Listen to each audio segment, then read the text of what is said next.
자, 여러분 안녕하세요. 오늘은요, 콩팥이 안 좋을 때 나타나는 5가지 증상에 대해서 말씀드리도록 하겠습니다. 오늘 오신 환자분은요, 50대 여성분이셨어요. 이분이 이제 아무래도 본인이 콩팥 기능이 떨어진 것 같다 이러고 오신 거예요. 그래서 제가 여쭤봤죠. 아니, 왜 그렇게 생각하셨어요? 그랬더니 이분이 어디서 본인이 뭐 영상을 봤는데 거기에서 이제 콩팥 기능이 떨어졌을 때 나타날 수 있는 증상들에 대해서 얘기를 했는데 그게 너무 본인하고 비슷했다는 거예요.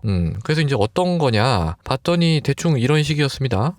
이런 거예요. 피로감을 잘 느끼고 기운이 없다, 뭐 집중력이 떨어진다, 식욕도 없고 수면장애, 밤에 쥐가 잘 난다 이런 거였는데 본인은 이제 어떤 거에 해당이 되냐면은 이거 일단 피곤한 거, 그리고 집중력이 떨어진 거, 식욕도 없는 거, 그리고 조금 붓는 거 여기에 이제 해당이 됐다는 거예요. 그래서 제가 여쭤봤죠. 어머니 혹시 저 고혈압이라든지 당뇨 같은 거 있으세요? 그랬더니 그런 건 없대요. 아니 뭐 여태까지 병이란 병은 전혀 없었어. 뭐 이렇게 얘기하시는 거예요. 그러면 최근에 혹시 건강검진 하셨어요? 그랬더니 건강검진 하셨대요. 언제 하셨어요? 그러니까 3개월 전에 하셨대요.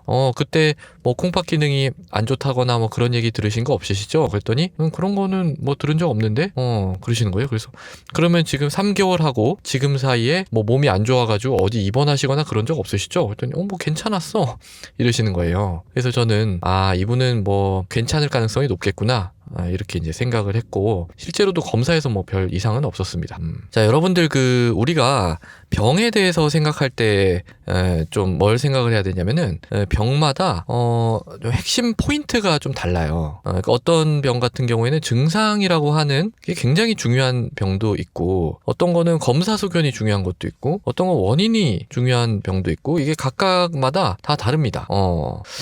그래서 이 증상이 중요한 병 같은 경우에는요, 어떻게 알 수 있냐면은 이런 증상들 있죠. 이런 증상들을 거꾸로 해보면 알 수 있어요. 근데 한번 해볼게요. 자, 여기 이제 피로감을 잘 느끼고 기운이 없다. 그런데 자, 피로감을 잘 느끼고 기운이 없으면 만성 콩팥병이에요? 좀 이상하죠? 집중력이 떨어지면은 만성 콩팥병이에요? 발과 발목이 부으면은 만성 콩팥병인가? 물론 뭐 그럴 수도 있습니다. 그렇지만 아주 일부의 경우에서만 맞을 수 있다는 거죠. 뭐 예를 들어서 우리가 협심증 같은 경우에는 가슴 한가운데가 조이듯이 이렇게 수건 쥐어짜듯이 이렇게 아프고 그게 이제 언덕길을 올라가거나 뭐 계단 같은 데로 올라갈 때 더 심해진다. 그러면은 그거는 거꾸로 해도 맞고 이렇게 해도 맞고 저렇게 해도 맞고 꼭 치료를 해야 되는, 꼭 진료를 봐서 치료를 해야 되는 그런 증상입니다. 그러니까 그런 거 하고는 지금 이 만성 콩팥병의 증상으로 나온 거 하고는 아예 얘기가 다르단 말이죠. 자, 그러면은 우리가 이 콩팥병이라고 하는 거를 어떻게 이해해야 할 것인가, 만성 콩팥병은 어떻게 의심하고 진단을 할까라는 거에 대해서 잠깐 말씀을 드리면은요, 이거는 일단은 고혈압 당뇨를 보는 거예요. 고혈압 당뇨가 일단 있었느냐, 이 병력을 먼저 확인을 해야 되는 겁니다. 왜냐면은 전체 만성 콩팥병 환자의 70% 이상이 이 병력을 가지고 있어요. 그러니까 그게 아닌 이제 만성 콩팥병은 뭐 그 외에 특수한 뭐 그런 상황들이죠. 사구체 신염, 다낭성 신질환, 뭐 자가 면역 질환, 루푸스 같은 거, 또는 요로가 이제 막혀가지고 생기는 질환, 아니면 약을 뭐 너무 과량으로 복용했거나 이런 경우가 다 합쳐도 이 고혈압 당뇨 70% 이상을 절대 못 쫓아갑니다. 그래서 예를 들어서 우리가 고혈압 당뇨로 치료를 받던 분이 뭐 이렇게 식욕도 떨어지고 집중력도 떨어지고 피곤하고 붓고 이러면은 이거는 혹시 콩팥병 아니야? 이러면서 바로 검사를 해보는 게 맞겠죠. 근데 사실은 그게 아주 이상적인 진료라고는 할 수는 없어요. 왜냐면은 이 만성 콩팥병이라고 하는 거는 갑자기 확 생기나요? 갑자기 갑자기 악화될 수는 있습니다. 어떤 요인에 의해서. 근데 일반적으로는 갑자기 확 생긴다기보다는 이게 가랑비에 옷 젖듯이 조금씩 이렇게 콩팥 기능이 떨어지는 거예요. 그러니까 혈압 조절이 안 될 때마다, 당이 막 엄청 높아질 때마다 콩팥이 어이쿠 이러면서 한 0.1%씩 조금씩 계속 기능이 망가진다, 이렇게 생각을 하시는 게 더 낫습니다. 그러다가 어느 임계점을 돌파를 하게 되면 조금씩 나빠지다가 어느 임계점을 돌파하게 되면 이때부터 증상이 나타나는 거죠.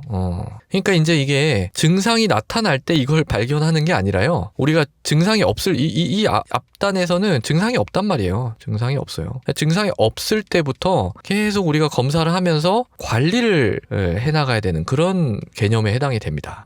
그러니까 콩팥병은 그러니까 상당히 진행할 때까지는 심한 증상이 나타나지 않는 경우가 많아요. 그래서 적절한 검사를 하지 않으면 우리가 말기 신부전 직전에 도달할 때까지 그냥 모르고 지내는 경우가 많다는 겁니다. 이게 바로 뭐예요? 이게 우리가 고혈압, 당뇨 이게 있을 때 꾸준히 병원을 다니면서 주기적으로 검사를 해야 되는 이유가 되죠. 그러니까 이게 이제 제가 말씀드리고 싶은 거는요. 이 콩팥병을 의심하고 진단할 때는 이런 증상이 뭐 나타났다 이런 것도 하나의 클루가 될 수는 있겠지만 제일 먼저 제일 중요하게 보는 거는 이분이 과연 콩팥병이 생길 만한 상황인가 그걸 이제 여러 각도에서 따져본다라는 겁니다. 그리고 이제 어디서 제가 뭘 찾다가 다른 선생님이 말씀하시는 걸 보니까 최근에 이제 만성 콩팥병이 급증을 했거든요. 만성 콩팥병이 많아졌어요. 근데 그 이유가 뭐 증상을 빨리 캐치를 못 해가지고 뭐 만성 콩팥병이 뭐 많아졌다 이런 식으로 얘기하시는데 저는 그거 아니라고 생각합니다. 그러니까 만성 콩팥병이 늘어난 거는 왜 그러냐? 우리가 지금 고령화 사회가 됐잖아요. 오래 살잖아요. 그러니까 오래 산다는 거는 고혈압, 당뇨가 많아진다는 거예요. 고혈압, 당뇨가 많아지다 보면 이 중에서 관리가 안 되는 사람들도 비율대로 증가를 하겠죠? 그러니까 만성콩팥병이 많아진 거예요. 그러니까 뭐 증상을 못 잡아내서 그런 게 아니라 자연스럽게 고령화가 되면서 고혈압, 당뇨 많아지면서 많아진 거고요. 그리고 이제 오히려 증상은 반대로 해석을 해야 돼요. 그러니까 증상이 없어도 요새는 검진을 통해서 많이 잡아내거든요. 그러면서 그게 잡아낸 사람들이 통계에 이렇게 만성콩팥병 환자로 다 이렇게 잡히니까 그러니까 또 이제 환자가 늘어나게 잡히는 거라고 봐야 되지 않을까 저는 그렇게 생각을 합니다. 그래서 이제 여러 이제 자료들을 보다 보면은 만성콩팥병 때 요러한 증상이 나타나요. 그러니까 뭐 이러한 증상이 나타나면은 뭐 검사를 받아보세요. 이런 내용들이 많이 있는데요. 이게 뭐 완전히 틀렸다고 하는 건 아니지만 그냥 이렇게만 얘기하는 거는 제 생각에는 일반인들한테는 별로 도움이 되는 정보가 아니라고 생각합니다. 왜냐면은 만성콩팥병은 이런 증상으로 진단하기보다는 원인, 병력 등 다양한 상황을 종합해서 이제 관리를 해나가야 되는 병 개념 자체가 다른 거기 때문입니다.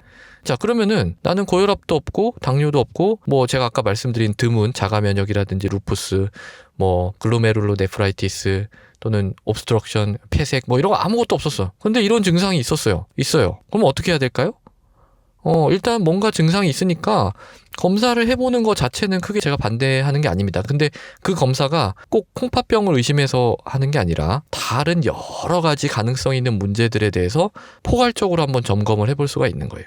그리고 나서 이상이 있으면 그 증상, 지금 불편해서 한 증상이 있을 거 아니에요? 증상을 좀 자세하게 개별적으로 좀 파악을 하고 검사상의 이상이 뭐가 있는지 파악해서 그 묶음을 가지고 우리가 추론을 하고 어떤 문제가 있는지를 찾아내서 그걸 치료를 해야 된다는 거죠. 단순히 뭐 이게 증상이 있으니까 만성 콩팥병 가능성이 있겠다 이렇게 생각하는 게 아니라요. 자, 그래서 오늘은요 콩팥이 안 좋을 때 나타나는 5가지 증상 5가지가 아니었네. 어쨌든 증상들에 대해서 말씀을 드렸고요. 이런 내용에 너무 의미를 두지 말자 라는 내용을 말씀드렸습니다. 오늘도 경청해 주셔서 대단히 감사합니다.